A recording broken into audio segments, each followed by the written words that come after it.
I am your host, G.I. Wingnut. Welcome back to my channel. This video is gonna be about another area of work that I am doing. I went to the St. Louis County Council meeting last night. That would have been the evening of January 21st, 2025. And I went there to support a friend, which is what I'm going to do in this video. I'm going to let them speak. I'm going to go ahead and show what they read out.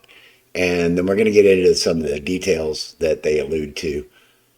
And then I'm going to mention something that's bringing me to the next video that I'm going to be making. Good evening, Councilor. My name is Yaya McMasters. I am a St. Louis County resident.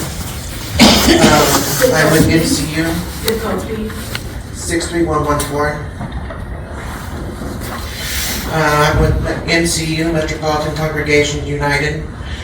We have been working with congregation leaders since 2020 on environmental justice.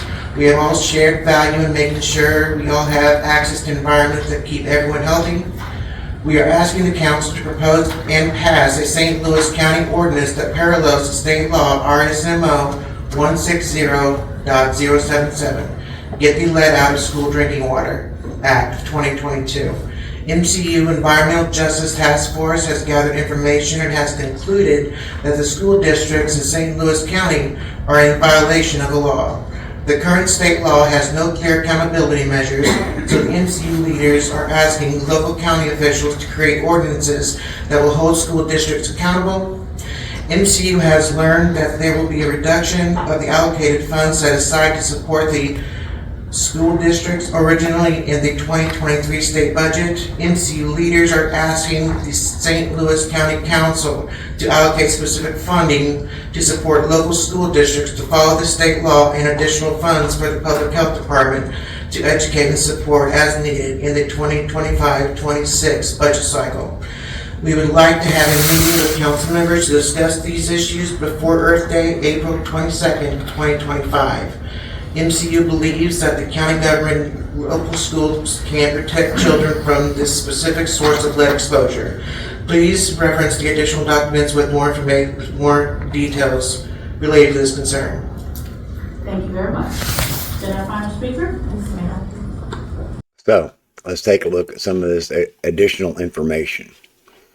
The background on revised statute of Missouri 160.077, Get the Lead Out of School Drinking Water Act of 2022 requires public schools, private schools, or providers of early childhood education programs which receive state funding to test all serving or dispensing water for drinking, food preparation, cooking, or cleaning kitchen utensils by January 1st of 2024 and remediate by August 1st of 2024.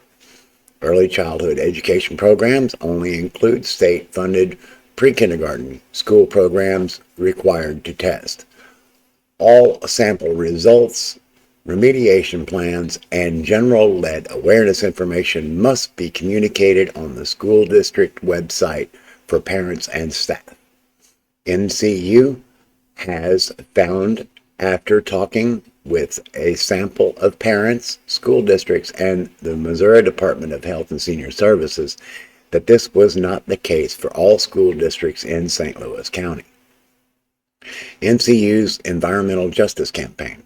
Since 2020, Metropolitan Congregations United has worked with local faith-based organizations to organize for policy change for environmental justice. This grassroots organizing has included efforts to protect our air, water, and land for the health of all. MCU led the coalition effort for the passage of RS Missouri 160.077, Get the Lead Out of the School Drinking Water Act of 2022. Additional recommendations. 1. County council members investigate additional local policy options to reduce the prevalence of lead exposure. 2.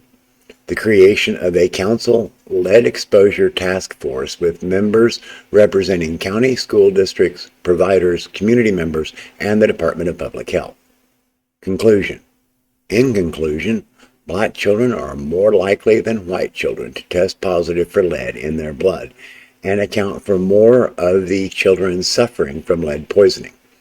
Other sources of lead, like poorly maintained rental housing, subject tenants and their family or friends to increased risks of exposure to lead. But the county government and local schools can protect children from the specific source of lead exposure in water. And there's one more tidbit here.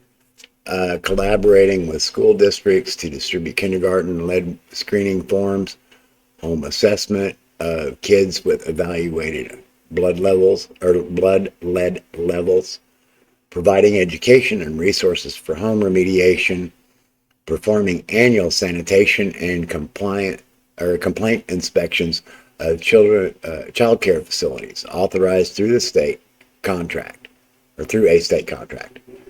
This includes noting lead hazards and reporting to the state who connects with the facility for remediation, and our environmental health laboratory has the ability to perform lead testing of water samples, including for school districts that submit samples. I'm not going to read all of this stuff. You can pause the video and take a look at these reports or the lack of information on these reports.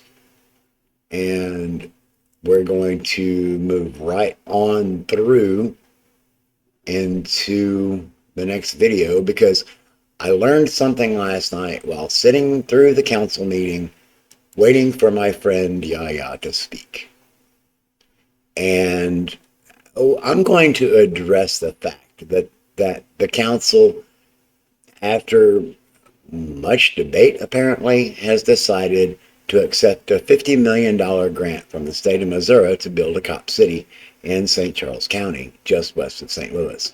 So I'm going to dive into that and give you my whole opinion about it. And I'm going to put a link in here in the description for MCU so you can actually check out what it is they do. I appreciate working with them and the fact that they actually want to help people. All right, this is just a short video, and I'm hoping that you find it informative. Until the next video, remember, mental health matters, man. Take care of each other.